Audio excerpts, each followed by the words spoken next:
موجود ہیں محمد خالد قریشی صاحب کے ہمراہ۔ آج ہم ان سے بات کریں گے اسلام آباد chamber of commerce and industry کے حوالے سے۔ محمد خالد قریشی صاحب کا تعارف یہ ہے کہ یہ مشہور سماجی، سیاسی و کاروباری شخصیت ہیں، اور یہ اعزازی طور پہ کالمنسٹ بھی ہیں اور تجزیہ نگار بھی ہیں اور مشہور سماجی شخصیت ہیں۔ آج ہم ان سے بات کریں گے۔ قریشی صاحب، آپ یہ بتائیں کہ آپ آئی سی سی آئی کے ممبر ہیں، طویل عرصہ سے آپ ممبر رہے ہیں، تو آئی سی سی آئی نے چھوٹے تاجروں، بالخصوص جو اسلام آباد چیمبر آف کامرس کے جو چھوٹے تاجر ہیں، ان کے لیے کیا کچھ خدمات ہیں ان کی، یا آج تک انہوں نے تاجروں کے لیے کیا خدمات دی ہیں؟ بسم اللہ الرحمن الرحیم۔ راجہ خالد صاحب، میں آواز اسلام آباد نیوز کا اور آپ کا، طارق حمزہ صاحب کا میں شکر گزار ہوں کہ آج آپ نے ایک موقع دیا ہے کہ میں اسلام آباد کے حوالے سے، اسلام آباد کے مسائل کے حوالے سے، اسلام آباد کے تاجروں کے مسائل کے حوالے سے، اور بالخصوص اسلام آباد chamber of commerce and industry کی جو خدمات ہیں جو تاجروں کے لیے انہوں نے سر انجام دی ہیں، میں اس حوالے سے اپنے جو خیالات ہیں جو اظہار میں کر سکتا ہوں، اس کے لیے میں شکر گزار ہوں کہ آپ نے یہ موقع دیا۔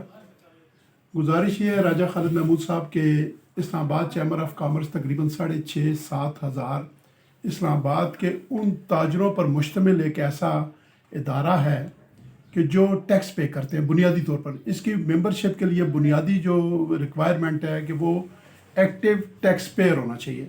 ایک تو میں سمجھتا ہوں کہ اسلام آباد چیمبر کے جو ممبر ہیں وہ اس پاکستان کی اکانومی میں، اس کی معیشت میں ایک بنیادی رول ادا کر رہے ہیں ٹیکس پے کر کے۔ دوسری بات جو آپ کا سوال ہے کہ بالکل ٹھیک ہے، اور اکثر لوگ اسلام آباد میں یہ پوچھتے بھی ہیں کہ اسلام آباد چیمبر آف کامرس نے چھوٹے تاجروں کے لیے کیا خدمات سر انجام دی ہیں۔ تو میں سمجھتا ہوں کہ اسلام آباد چیمبر آف کامرس میں سمجھتا ہوں سب سے بڑی بات یہ ہے کہ وہ چھوٹے تاجروں کا اور بڑے جو انڈسٹریلسٹ ہیں ان کا بڑا ایک امپورٹنٹ رول رہا ہے۔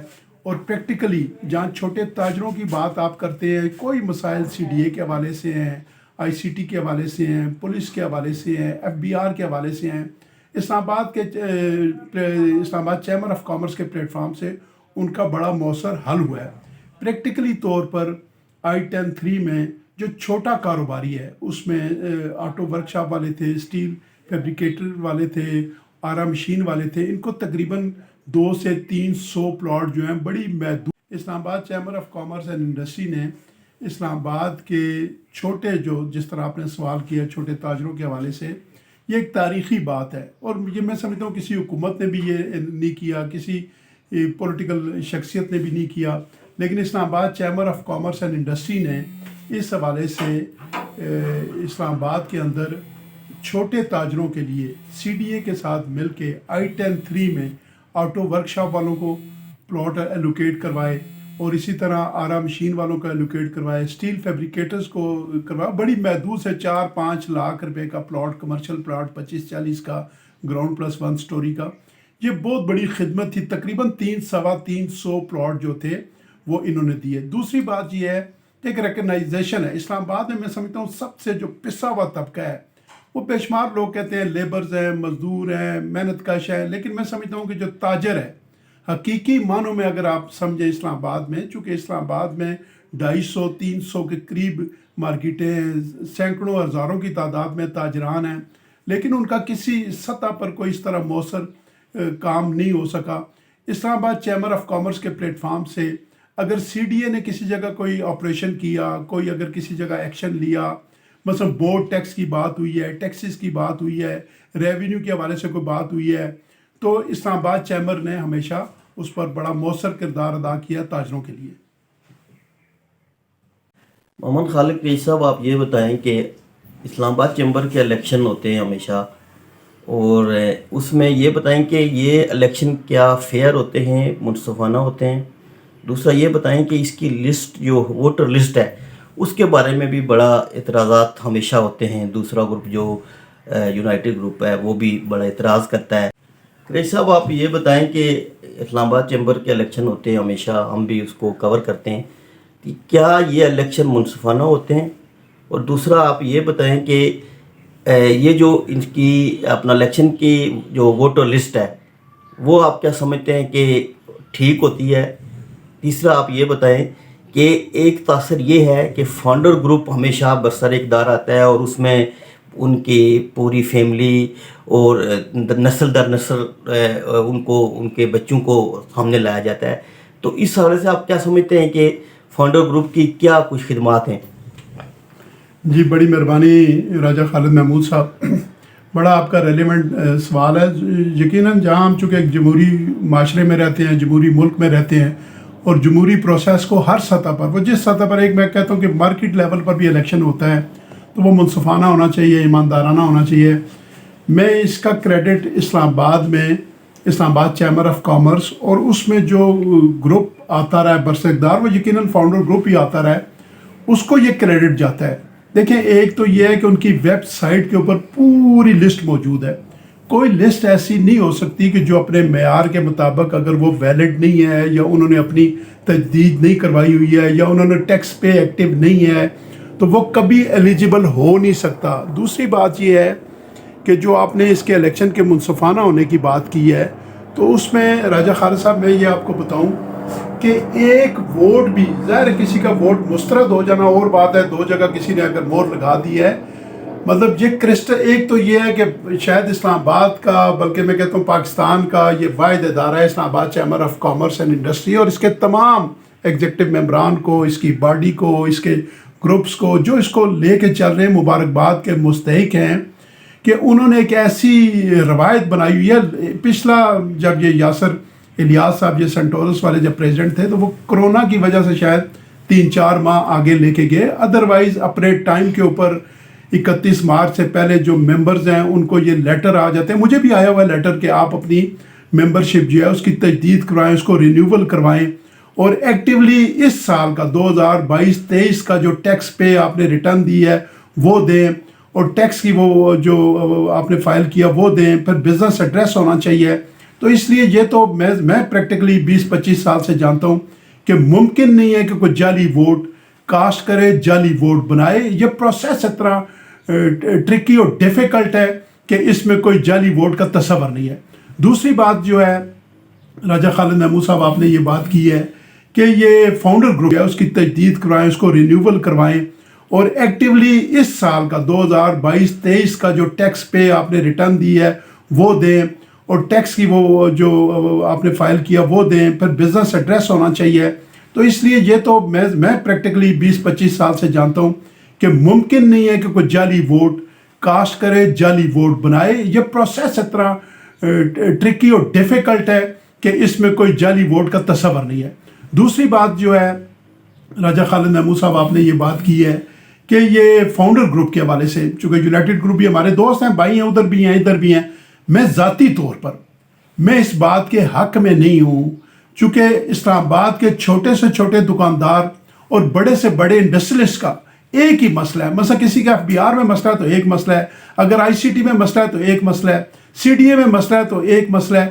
تو اس مسئلے کی کامیابی کی بنیادی وجہ یہ ہے کہ اسلام آباد کا تاجر، اسلام آباد کا انڈسٹریلسٹ، اسلام آباد کا کاروباری ایک پلیٹ فارم پر ہو، ان میں فرکشن نہیں ہونی چاہیے۔ لیکن یہ بھی بڑی اچھی بات ہے کہ یونائٹڈ گروپ والے الیکشن ہارنے کے باوجود وہ کھلے دل سے ان کے نتائج کو تسلیم کرتے ہیں۔